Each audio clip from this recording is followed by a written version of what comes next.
지금 저희가 배우고 있는 것이 존 스토트의 제자도입니다. 제자도는 제자가 갖춰야 될 도리, 덕목 그런 내용이겠죠. 그런데 우리가 이것을 한 주에 한 과씩 총 8과입니다. 배우는데 우리가 항상 배우는 데는 익숙하지만 실천을 잘 못해서 배움에 비해서 변화가 더딘 것은 사실입니다. 그러나 우리가 빨리 배우고 또 하나하나 실천해 나가면서 정말 주님이 원하시는 그런 제자의 모습이 갖추어지기를 바랍니다. 지금 오늘은 세 번째 순서로 제목이 성숙입니다. 성숙. 제1과는 불순응, 따르지 않는다는 뜻이죠. 그리고 2장은 닮음. 오늘은 성숙함에 대해서 나눠보도록 하겠습니다. 본문 말씀은 골로새서 1장 28절. 우리가 그를 전파하여 각 사람을 세우고 모든 지혜로 각 사람을 가르치면 각 사람을 그리스도 안에서 완전한 자로 세우려 함이니. 아멘. 책을 읽어보시면 알겠지만 1990년대에 들어서 세계 전역에서 경이로운 기독교의 폭발적인 부흥이 일어나고 있었습니다. 그런데 우리가 걱정되는 것은 이렇게 숫자적인 부흥에 비해서 성숙한 제자의 모습을 찾기가 어렵다. 그러니까 우리가 숫자적으로 부흥하는 것에 대해서 굉장히 기쁘고 매주 새 신자들이 찾아오고 성장하는 것이 물론 기쁩니다. 그러나 수치적인 증가만 있을 뿐 한 사람 한 사람이 정말 예수님이 원하시는 그런 제자의 모습, 곧 예수님의 모습을 닮아가는 것인가? 그것이 함께 이루어지지 않는다면 굉장히 위험한 일이라는 것이죠. 교회가 숫자적으로 성장하는 것과 아울러서 내적인 성장, 성숙함이 따라야 되는데 내적인 성숙함이 없는 그 숫자적인 교회 부흥은 굉장히 위험해서 어느 순간 큰 혼란이 올 수 있다는 것입니다. 이것이 사실 이미 성경에 2000년 전에 기록되어 있습니다. 그래서 그 성경에 고린도전서 3장 1절로 3절을 읽어드리겠습니다. 형제들아, 내가 신령한 자들을 대함과 같이 너희에게 말할 수 없어서 육신에 속한 자, 곧 그리스도 안에서 어린아이들 대함과 같이 하노라. 내가 너희를 젖으로 먹이고 밥으로 아니하였노니 이는 너희가 감당치 못하였음이거니와 지금도 못하리라. 너희가 아직도 육신에 속한 자로다. 너희 가운데 시기와 분쟁이 있으니 어찌 육신에 속하여 사람을 따라 행함이 아니리요. 이와 같이 고린도 교회가 굉장히 부흥하고 발전했지만 성숙함이 부족해서 분쟁과 시기가 있었다. 육신에 속한 자 수준에서 벗어나지 못한 것을 사도 바울은 염려하고 있는 것입니다. 이것을 존 스토트 신부님은 이렇게 지금 현대 교회도 예전과 같이 부흥은 일어나는데 성숙하지 않은 이것을 세 단어로 표현했는데 그것이 바로 깊이 없는 성장, 깊이가 없는 성장이라는 거죠. 마치 뿌리 없는 나무와 같이 어느 순간 넘어질 수도 있는 그런 위험한 상황이라는 것입니다. 그리고 2006년 4월 로스앤젤레스 당시 중국 그리스도인 협회장이었던 카오 생지 여사가 이런 말을 남겼습니다. 어떤 사람들은 교회가 수적으로 성장하고 있다면 잘하고 있는 것이라고 말합니다. 또한 우리는 교회에 날마다 사람들이 더해지는 것을 보고 싶습니다. 하지만 우리는 숫자만을 바라지는 않습니다. 수적 증가가 교회의 신앙을 견고하게 세워가는 일과 함께 가기를 바랍니다. 그러니까 중국 교회가 그렇게 부흥하고 있음에도 불구하고 얼마나 크게 부흥했냐면 그 당시는 서유럽에 있는 모든 기독교인들을 다 합친 숫자보다도 중국에서 한 나라에서 주일날 예배드리는 기독교인 숫자가 더 많을 정도로 그렇게 폭발적인 부흥이 일어났음에도 불구하고 그 그리스도인 협회장인 여사님은 숫자만의 부흥을 기뻐하지 않았습니다. 내적인 성장이 없는 것에 대해서 염려했다는 것이죠. 성경에서도 그것을 염려하고 있습니다. 이것을 존 스토트는 깊이 없는 성장이다. 그러니까 뿌리가 자라지 않고 나무가 위로만 자란다면 어떻게 되겠습니까? 조금만 바람이 불면 넘어지겠죠. 결국 육신에 속해서 시기와 분쟁을 일삼으면 교회는 바로 깨어지는 것이죠. 그래서 이 성숙, 오늘 배울 제목은 성숙에 대해서 우리가 배워야 됩니다. 제자로서 갖춰야 될 세 번째 덕목으로 성숙함입니다.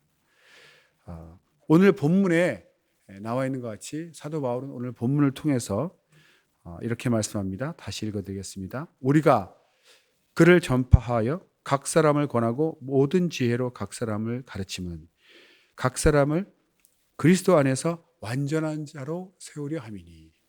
여기에 완전한이란 형용사가 나오죠. 완전한이란 뜻은 헬라어 형용사로 텔레이오스라고 합니다. 이 뜻이 무엇이냐면 번역으로 하면 완전한 또는 성숙한 이렇게 성경에 또 온전한 이런 뜻으로 번역이 됩니다.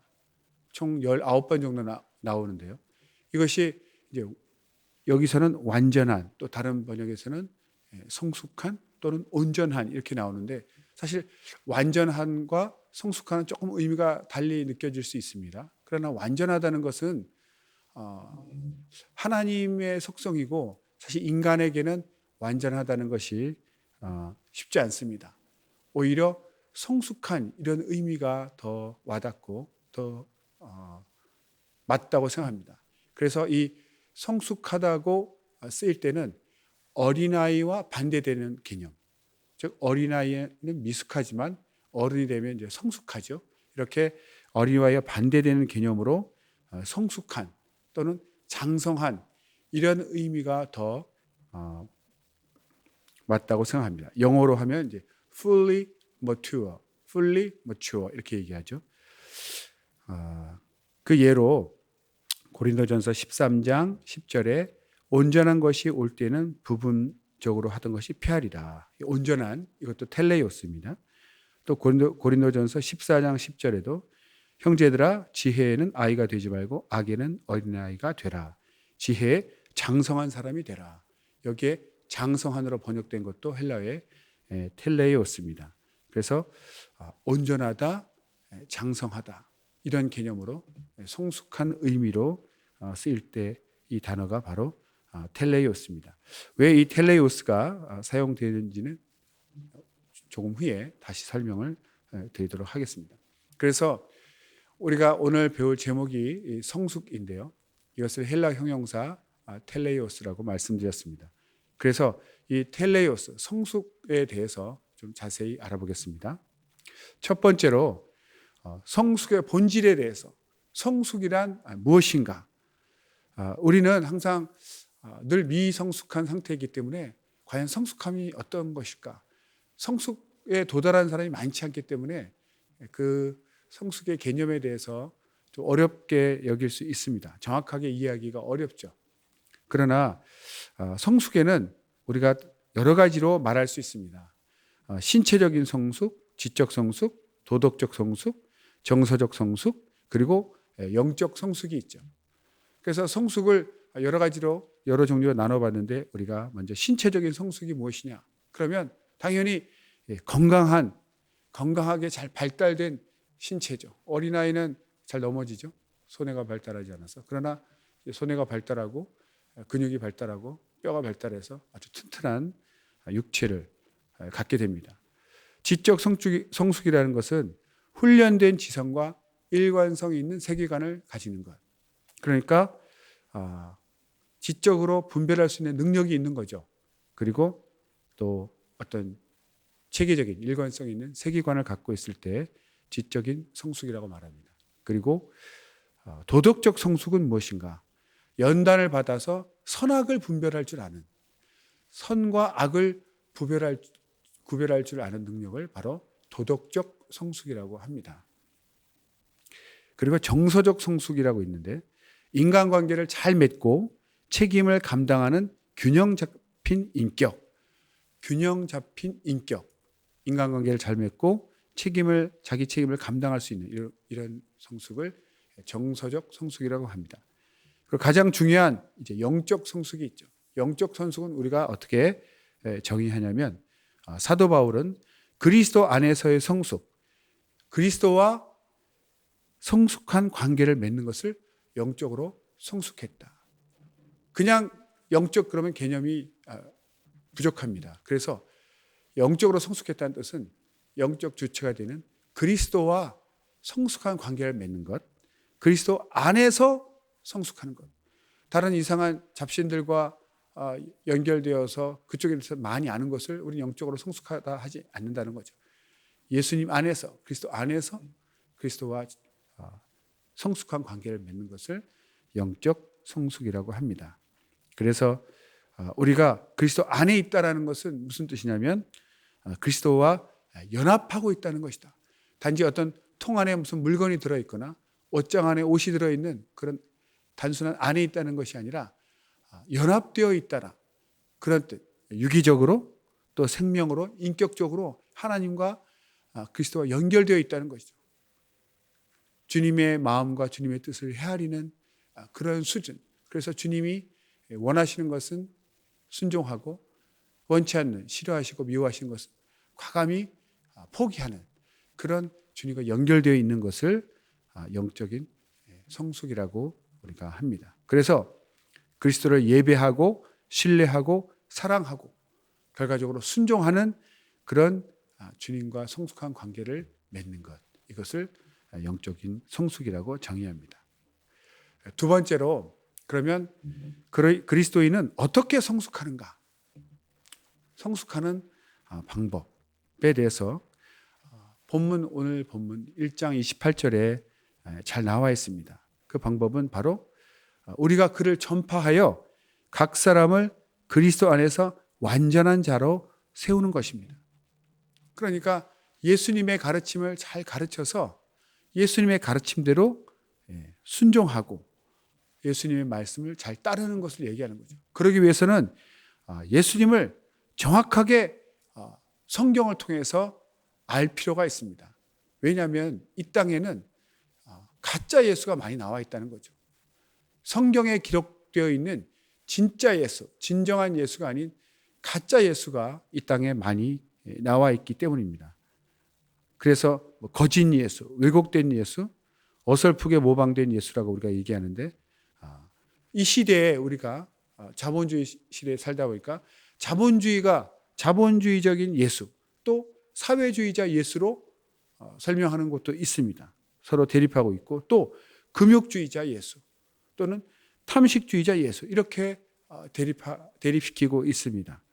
또 뮤지컬 보신 분도 있겠지만 가스펠 또는 지저스 크라이스트 슈퍼스타에 보면 예수님을 아주 그 대중적인 스타로 나쁘게 얘기하면 광대 같은 대중 스타로 예수를 또 묘사하고 있습니다. 이런 것들은 다 진정한 예수의 모습이 아니고 사람들이 자기가 원하는 모습으로 바꿔버린 변질시킨 그런 가짜 예수라는 것이죠. 성경이 말하고 있는 예수, 진정한 예수를 우리가 닮고 따라야 되는데 진정한 예수는 성경에 나와 있지만 특별히 골로새서 1장 15절에서 20절에 잘 나타나 있습니다. 거기서 가장 예수님에 대해서 장엄하게 표현하고 있다고 말합니다. 거기서는 그리스도를 주님으로, 피조물의 주님, 교회의 주님으로 선포하고 있습니다. 그래서 주님이 계시기에 그분의 존재로 인해서 그분의 하신 일로 인해서 우리는 예수 그리스도는 이 세상에 피조물을 창조하신 주님으로 또 이 땅에 교회를 세우신 교회의 머리로서 두 가지 이중적인 우월성을 가지고 있다고 말합니다. 그래서 그리스도는 우주의 머리가 되시고 교회의 머리가 되신다. 이것이 바로 창조주이신 머리가 되시는 진짜 예수의 모습이죠. 그런 예수를 우리가 바라보면 당연히 무릎 꿇게 되고 그분을 예배하게 되고 그분을 경배하게 된다는 것입니다. 내가 좋아하는 모습으로 변질시킨 예수, 가짜 예수를 우리는 배격해야 됩니다. 그래서 우리는 성경을 읽을 때 정말 예수님이 어떤 분이신가를 기록된 예수, 성경에 기록된 예수님을 우리는 발견해야 됩니다. 성경 자체는 예수 그리스도에 대해서 증거하고 있습니다. 그래서 요한복음 5장 39절에서도 너희가 성경에서 영생을 얻는 줄 생각하고 성경을 상고하거니와 이 성경이 곧 내게 대하여 증거하는 것이다. 주님도 그렇게 말씀하셨다는 거죠. 너희가 성경을 왜 보느냐? 이 성경은 바로 예수 그리스도에 대해서 증거하는 것이니 우리가 성경을 읽는다는 것은 예수님을 발견하고 내가 찾고자 하는 예수님이 어떤 분이신가? 하나님의 아들이시오, 창조주시오, 교회의 머리가 되시는 그 예수, 정말 높고 높으신 하나님의 아들 예수 그리스도를 발견해야 된다는 것입니다. 또 한 가지 초대교회의 교부인 히에로니무스는 이런 말을 했다고 합니다. 성경에 대해 무지한 것은 그리스도에 대해 무지한 것이다. 성경을 모르면 예수 그리스도에 대해서 무지한 것이다. 당연한 말이죠. 그래서 성경을 또 안다는 것은, 성경에 대한 지식이 있다는 것은 그리스도에 대한 지식이 있다. 이런 말이 되겠습니다. 그래서 우리는 예수님을 알면 알수록 우리 안에서 믿음과 사랑과 순종이 나와서 우리는 더욱더 성숙해질 수 있다는 것입니다. 그래서 온전한 예수, 성경이 말하는 예수를 발견하고 그분을 닮을 때 우리는 성숙할 수 있다는 것입니다. 세 번째로, 그렇다면 이 성숙에 대한 부르심은 누구에게 주어진 것인가? 누구에게 주어진 것인가? 오늘 본문에서 보면 바울은 각 사람이라는 말을 많이 반복합니다. 왜 각 사람이라는 말을 반복하고 있냐면 이 성숙이라는 것은 어떤 특별한 소수에게만 허락된 것이 아니고 요구되는 것이 아니라 모든 예수 믿는 사람에게 다 요구된다는 것이죠. 그러니까 모든 사람이 다 성숙함, 성장해야 되고 그것이 바로 다른 말로 하면 모든 사람이 예수님의 제자가 되어야 된다는 뜻입니다. 제자에 대해서 잘 알지 못하고 개념이 없는 그런 생각을 깊이 못하신 분들이라면 이 요즘 배우고 있는 이 제자도가 어렵게 느껴질 수도 있습니다. 또 관심이 없을 수도 있죠. 자기 마음 밖에 있기 때문에. 그러나 성경은 부드러운 음식이 있는가 하면 단단한 음식도 있다고 했는데 정말 주님이 원하시는 것은 모두가 제자가 되기를 원한다는 것입니다. 그것을 우리는 깊이 깨닫고 우리가 그렇게 노력해야 되는 것이죠. 그래서 특별히 누구만 제자가 되는 것이 아니라 사도는 12명을 부르셨지만 누구나 믿는 자라는 것은 곧 예수님을 따르는 제자라고 처음 강의 때 말씀드렸습니다. 사람들이 정말 예수를 따르는 자라고 그리스도인 하면 예수님을 따르는 제자라고 본다는 것이죠. 외부 사람이 그렇게 볼지인데 우리 스스로도 우리 자신이 예수님의 제자다. 이렇게 또 제자가 돼야 된다고 생각하고 우리가 공부를 해야 됩니다. 왜 모든 사람이 예수님의 제자가 되어야 된다. 각 사람이라는 표현을 많이 썼는가 하면 조금 전에 말씀드린 것처럼 사도 바울 시대에 초기 영지주의가 성행하고 있었습니다. 이 영지주의의 특징은 그 영지라고 하는 신령한 지식, 헬라어로 그노시스라고 하죠. 그 그노시스 때문에 그렇고 이 영지주의의 특징은 항상 이렇게 이분법적으로 나누는 신령한 것과 그렇지 않은 것, 비신령한 것으로 이렇게 나누는 그런 주의입니다. 그래서 영지주의에서는 영지주의가 들어오면 기독교를 또 이분법적으로 양분시킵니다.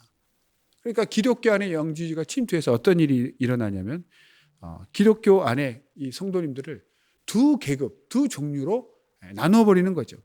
그래서 한쪽은 피스티스, 믿음이라는 헬라어입니다. 피스티스를 받아서 피스티스로 연결된, 믿음으로 연결된 평범한 자들,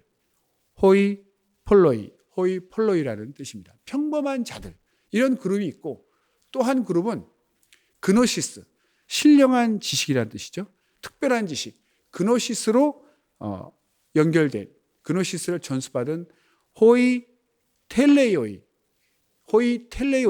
신령한 자들, 완전한 자들, 여기서는 완전한 자들이라고 번역했습니다. 이렇게 두 그룹으로 나눠버리는 거죠.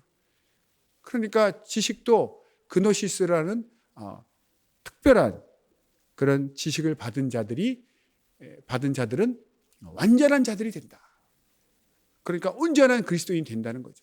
그러나 피스티스, 그냥 일반 믿음으로 연결된 자들은 그냥 호이톨로이, 평범한 자들, 이렇게 완전한 자와 평범한 자로 양분시키는, 그래서 이것을 기독교 엘리트주의라고 합니다. 많은 이단들의 특징이 이 기독교 엘리트주의를 따르고 있죠. 자기들만 특별하고 자기들이 아는 지식이 특별해서 다른 교회, 일반 교회라고 무시하고 자기네 교회에만 특별한 성경 지식이 있는 것처럼 가르칩니다. 이것이 바로 그 영지주의의 그 아류고 그 영향을 받은 자들이죠. 그래서 사도 바울은 주님의 가르침은 그렇지 않다. 교회를 나누는 것에 대해서 아주 깊이 배격하고 미워했습니다. 모든 지체는 동등하고 평등하고 한 지체라는 것이죠. 그래서 원래 이 텔레이오스란 이 완전한이란 이 용어는 초기 영지주의자들이 쓰던 용어였습니다. 이것을 사도 바울은 오히려 버리지 아니하고 모두가 텔레이오스 해야 된다. 모두가 완전한 성숙한 자들이 되어야 된다. 이것이 하나님의 뜻이다. 이렇게 사용했습니다. 영지주의자들은 자기네들 특별한 뛰어난 그룹, 그런 자기들만 소수만 텔레이오스하다. 이것이 아니라 오히려 너희만 텔레이오스한 게 아니다. 기독교는 모두가 텔레이오스, 모두가 성숙한 자, 장성한 자, 온전한 자가 되어야 된다. 이것이 하나님의 뜻이라고 말씀을 통해서 강조하는 것이죠. 그래서 우리는 이제 결론적으로 말씀드리면 그냥 전도해서 사람을 구원하는 데에서 멈추는 것이 아니라 제자로 키우고, 또 그 제자로 키우기 위해서는 내 자신이 제자로 먼저 성장해야 된다는 것입니다.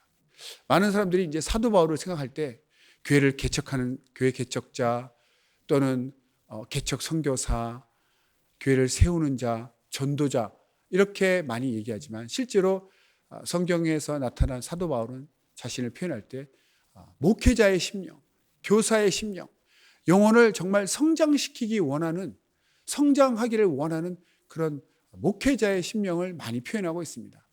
그래서 우리가 안수받은 직분자든 일반 평신도 지도자이든 우리는 모두가 교회를 바라볼 때 이 교회를 향한 시각이 정말 성장시켜야 된다는 것을 그런 사명으로 갖고 있어야 됩니다. 이것을 목회적 사명, 목회적 책임이라고 말합니다. 이를 위해서는 내가 먼저 성장해야 되는 거죠. 첫째, 내가 성장하지 않으면 다른 사람을 어떻게 성장시키겠습니까?